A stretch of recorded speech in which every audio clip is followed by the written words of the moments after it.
What's going on, world? Welcome to my podcast. It's Just Different with Ty, where I talk about social, political issues and cultural things. I'm here in Greensboro, North Carolina. I have a special guest with me, as always. You care to introduce yourself to the world? Hi everyone, my name is Liana Adrong and I am the Executive Director at the Montagnard Dega Association. Thank you for having me today. No, thank you for, giving me the opportunity to interview you and learning about your culture. So, Liana, right? I can make sure I got it right. Okay, yes. So I want to ask you a straight question. Who are the Vietnamese Montagnard? I know I'm saying it wrong. I got the English accent. What's the correct way of actually saying it? Actually, the word Montagnard is not known in Vietnam, so it's more of a colonization word that was given to us by the French when they were in Vietnam back in the day. So the word Montagnard comes from the French word, and it is mean the mountain people, and that's just, we use that word in the United States a lot. It's just easier for us. I know it's a colonization word, but it's kind of stuck in your head, and and it's kind of hard to unlearn a certain thing sometimes. Okay. So were you actually born in Vietnam, or did you come over here in America at a young age, or what's the story on that? So I was born in Vietnam, and I came to the United States when I was 13 years old with my parents. At 13 years old, did you have any perceptions of United States of America? Again, before coming over here, did you have any type of perception of United States of America? If you did, what was that? And did that live up to your expectations when you actually came over here? That is such a funny question, and that's a good question. When you think of America, when I was a teenager, I imagined like New York, like a lot of people with, fancy tall building and stuff like that. So I thought that the whole country was like that. So I think, coming to Greensboro, North Carolina, such a small town, I was like, okay, this is America. But, seeing all the small houses and stuff like that, I think like just coming to Greensboro, it was not what I expected, but we learn, we adapt to the land, to the weather and all that kind of stuff, and we just learn how to live. But for being here for so long now, I don't think I want to live in New York. Really? Oh man, you're gonna throw shade. Gonna throw shade on where I'm from. Don't worry, New York. I love y'all. I'm from New York. Still live in New York. Wow, yeah. That's wild. Wow. So you said, all right. So you said it's not what you expected. So, again, just so I clarify, you was just saying you thought everything was tall buildings and everything else of that. How was the adjustment? Because I assume, and I don't really want to assume, but I assume that you were speaking Vietnamese, correct? Mm-hmm. Were you speaking English in Vietnam as well, or did you learn that when you came here? Correct? Yeah, so we did not speak English in Vietnam. We went to school. We learned Vietnamese. The school was taught in Vietnamese. But my native language, my first language is Rade. I'm from the 8A tribe. So we speak Rade at home, and then go to school, we speak Vietnamese. And then when we came here, it took a year or two to learn English. But as a young kid, I think it's easier for us to learn versus like our parents, Okay, so you're from the Rade. Right. Rade tribe. Right. All right? Mm-hmm. So that language is different than Vietnamese, because again, someone that's not Vietnamese at all, I've never been there, but I am planning on going there soon.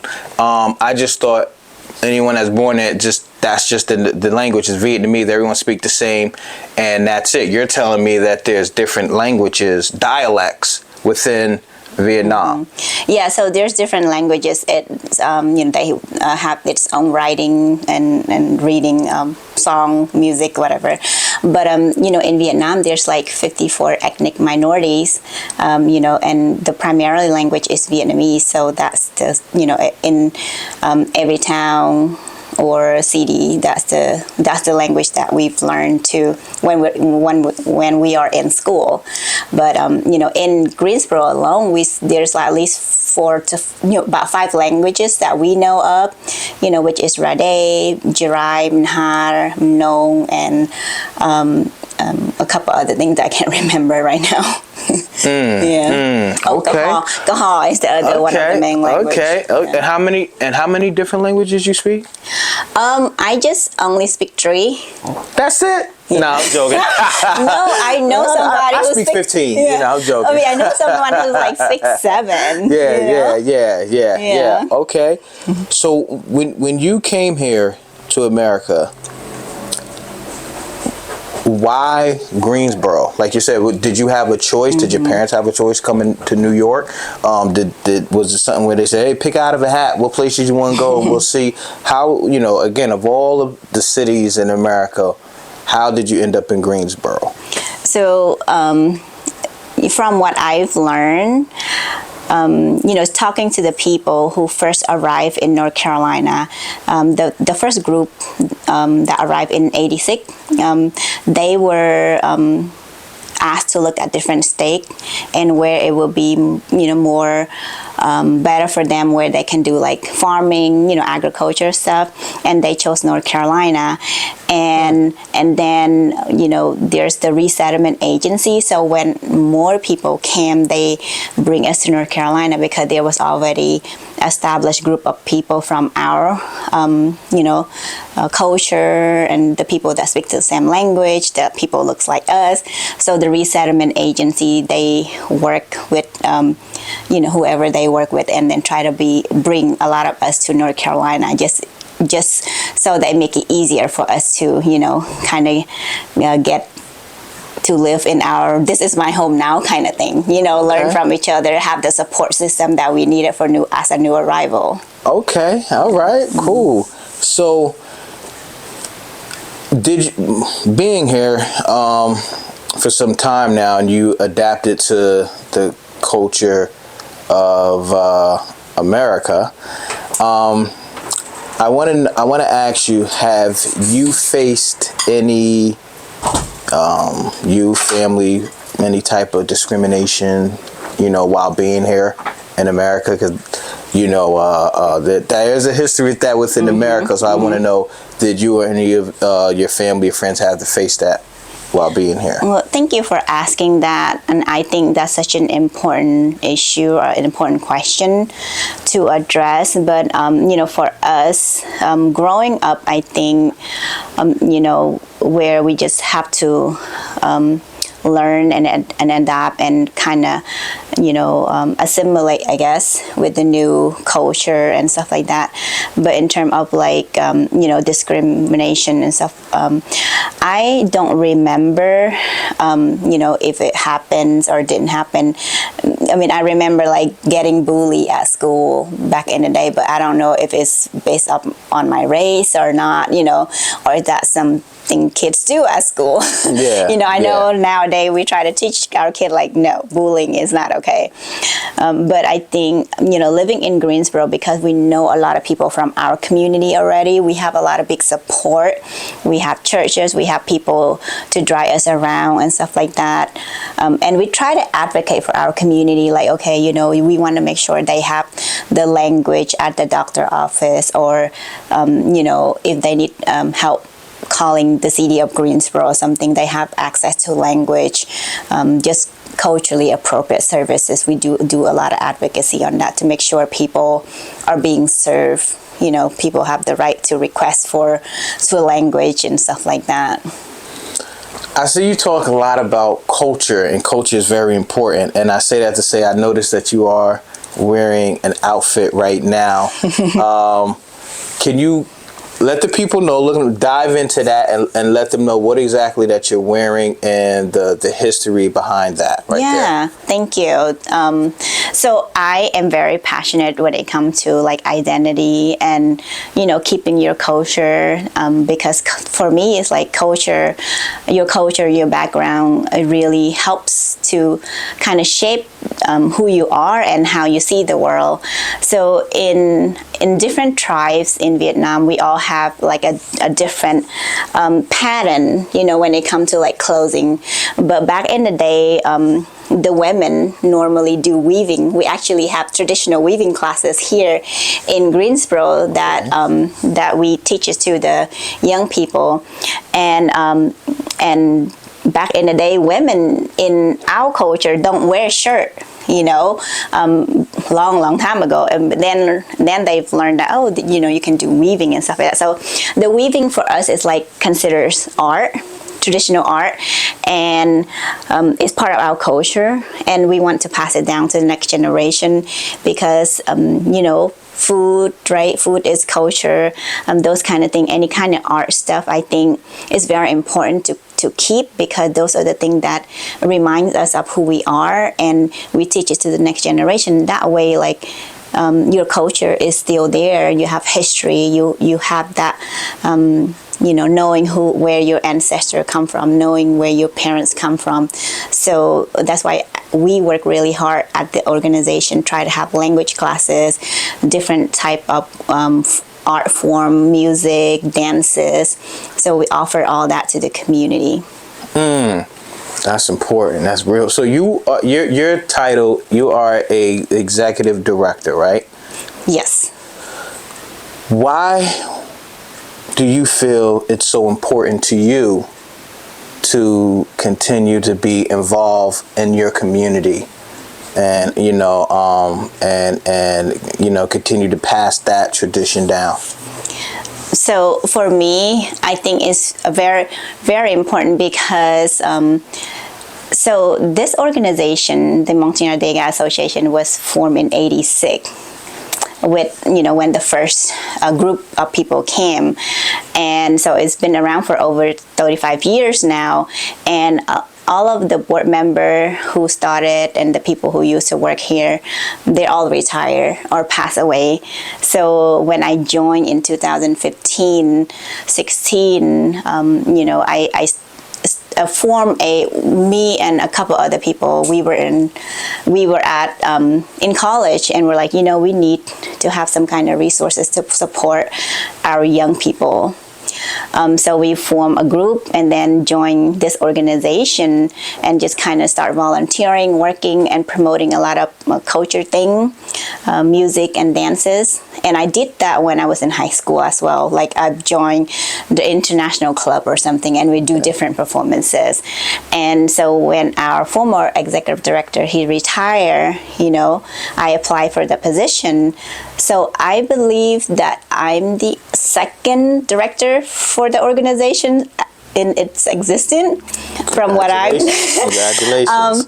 And then as a woman, that Absolutely. Is big thing in my community, because I embrace that, because if you are out in our community, when it comes to leadership, you always see male. It's, church's leader or, activist leader or whatever. It's always been guys. So I guess I'm kind of honored to be chosen by the board to run this organization. And I would do my best and try not to bring it down, Nah, you're doing great. But bring a lot of resources and improve. Okay, so you just made me think of something when you talk about you being a woman and the first woman, right? Is that something that's in your culture that's like a common thing, where as we're talking about roles from man to woman to because here in America, in most parts is so much about the man taking on a role and everything else. As a Vietnamese woman, Montagnard. Again, I know I'm mispronouncing the word. You said it right. Oh, I said it? All right. Okay. Yeah. Okay, cool. Yeah. Is that a common thing for men and women to equally share role? They're equal as household, as community work, as family, or is there a hierarchy role where it's the man here? Again, I'm just asking questions. I just want to know. No, it's fine, and it's a good question, and I think it depending on where you live. You live in America or you live in Vietnam, so it depends because and then which generation you are, kind of thing, but in terms of, this is just my personal experience, and from what I've seen, it has always been male who's like have the higher role kind of thing, and the women have the household work and take care of the children and stuff like that.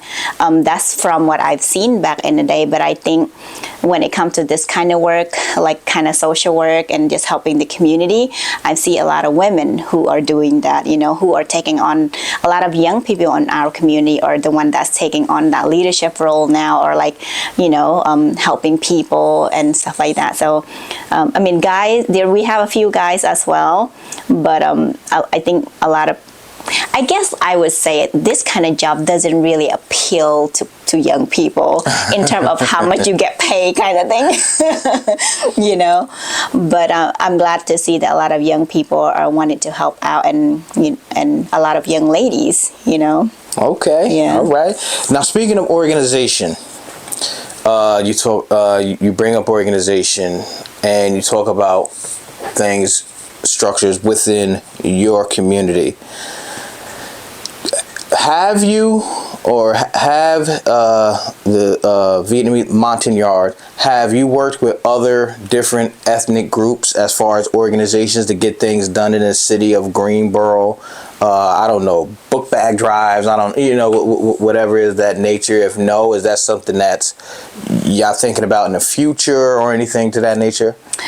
Thank you for asking that. We do have a lot of different partners, whether it's from the Cambodian community, the Karenni community, Burmese or Bhutanese, the Vietnamese community here as well, churches and other American organizations. So we have a lot of different partners, and each year or each season we do a lot of different things, like whether it's the flu shot or toy drive for the kids for Christmas.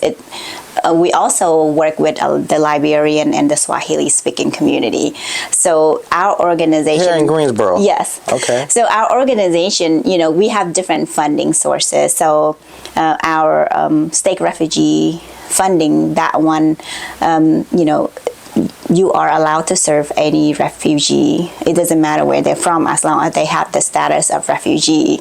And for our policy, non-discrimination policy, we have to serve everybody, as long as you have the refugee status, because that's what the funding is tailored to. So I can't say, because you're from Congo, I can't serve you. No, that will be not so right for us. Refugees. Yeah. Right. Refugee status, right? Right. Okay. Yeah. Okay. Okay. Right. Cool. So I want to. So this is now. Are you now? You said that in 1986, you guys picked basically Greensboro, North Carolina. Was that the only selection, or are there other Vietnamese Montagnard in other places? Maybe not that in throughout America, maybe not as much as Greensboro, or is just everyone pretty much settled here in Greensboro? So the resettlement agency back in the day was Lutheran Family Social Services, and they were in Raleigh as well. And I'm not sure if they were in Charlotte, but I know in Charlotte are like there's Catholic Charity Organization, who is one of the resettlement agency.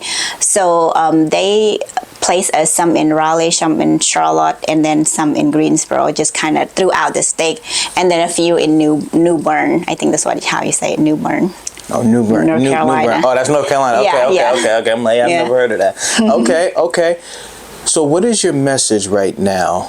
I always ask this question. So if there is a young woman, little girl right now, 8-9 years old, she's watching this right now. She's also of the Vietnamese Montagnard, right?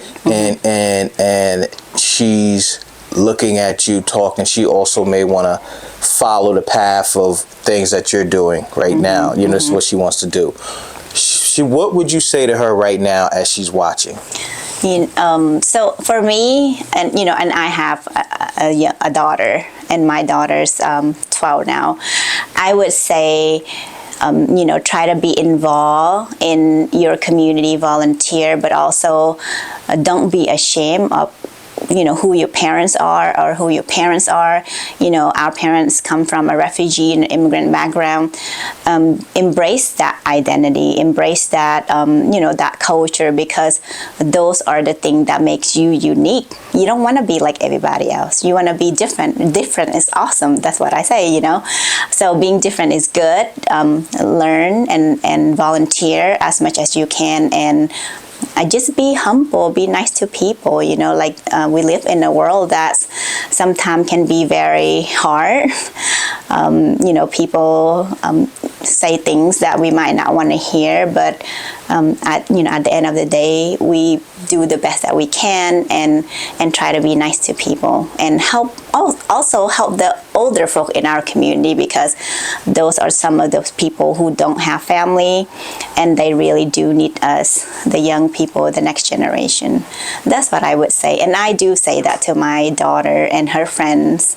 Okay, all right. I'm just gonna ask 2 more questions. That's it. Get you on out of here. She's very busy, y'all. Again, appreciate you for taking time out. No problem. And coming on here. Food.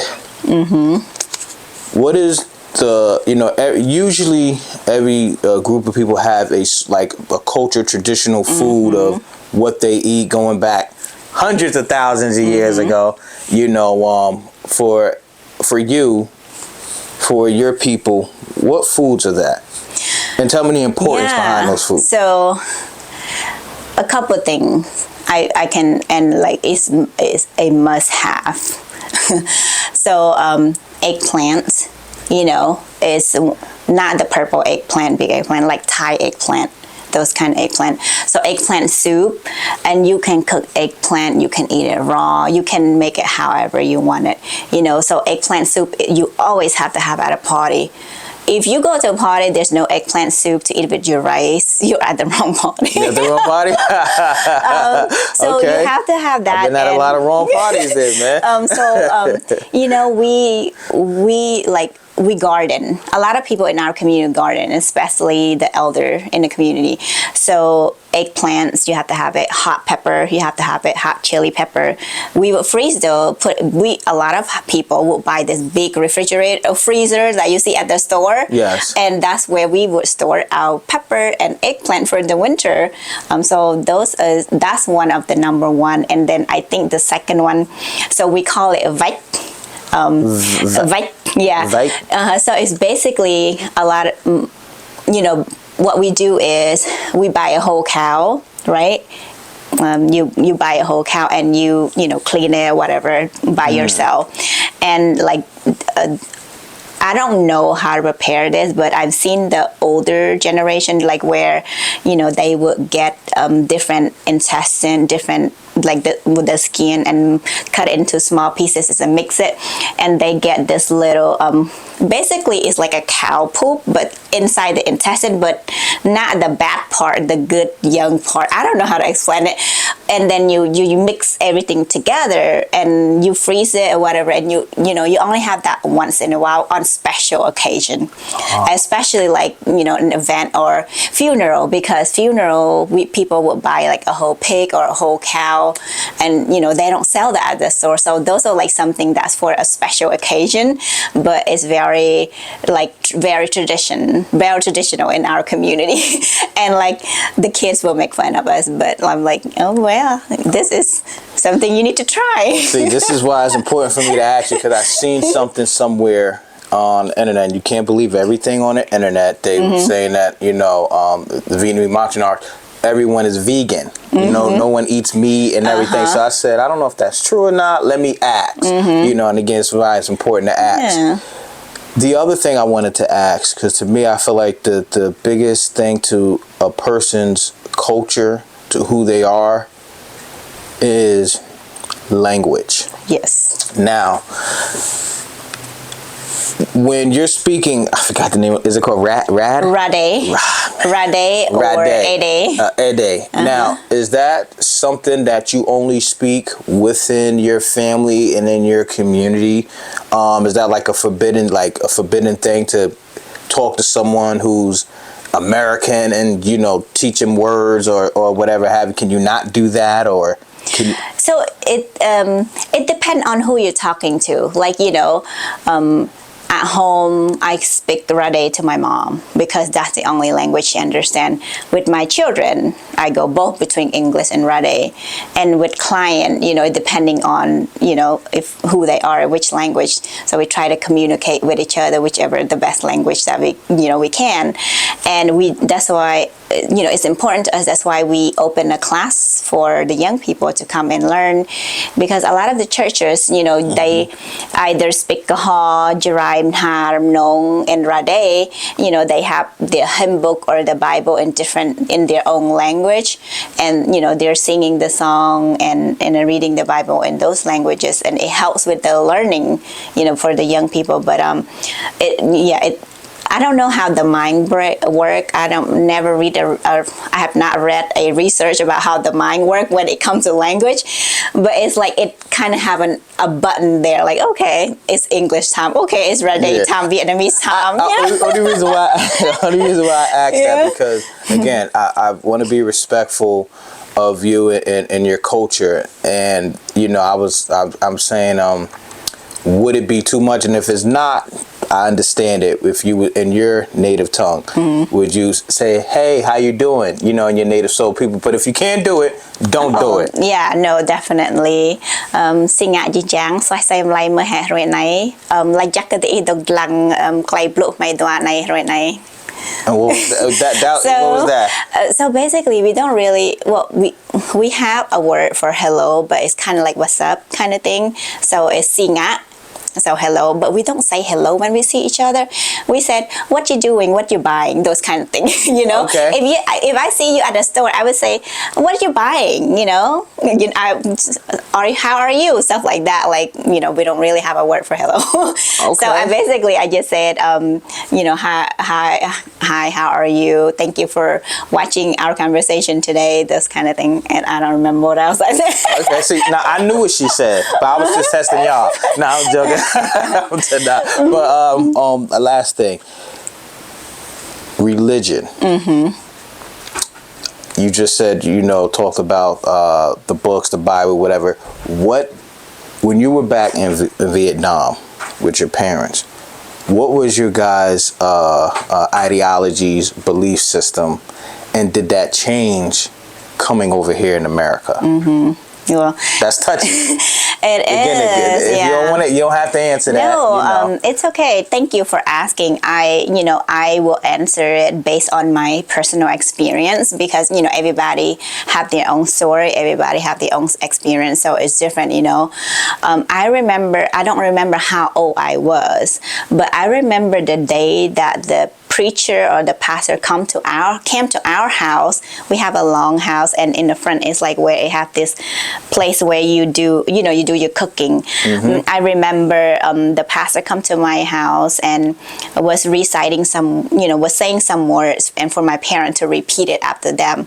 And I believe that was, like, to, what do you call it, to, ask my, I don't know the word, what it's called, but anyway, so my parents converted to Christianity then, when back in the day. And when it comes to religion, it's very hard back home because you don't have a church, right? So everybody, like 2 or 3 family gather together and read the Bible or sing a song or whatever. But I was little, so I didn't really know what's going on. But I think religion is very important to our community, to our parents and grandparents.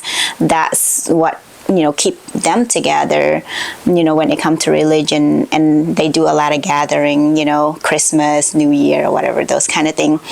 And for me, growing up is different.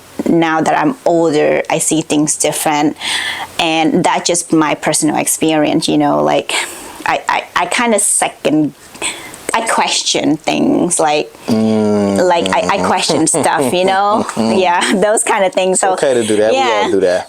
That's just my you know, personal thing, because I'm like, okay, back in the day, our ancestor was, you know, they believe in like nature, you know. That's right. They believe in nature and stuff like that. But then the missionary came and brought Christian to our community, and then we all got converted. And then, you know, if there's a really interesting Gordon Smith documentary you should look up on YouTube. Okay. Where basically at this part, right, because, you know, in our culture we have the musical instrument. Musical instrument is, you can use it a different way, right? You can use it to worship God, you can use it to worship the devil, however you use it, but it's part of the musical instrument is part of your culture. And then we wear this bracelet thing, right?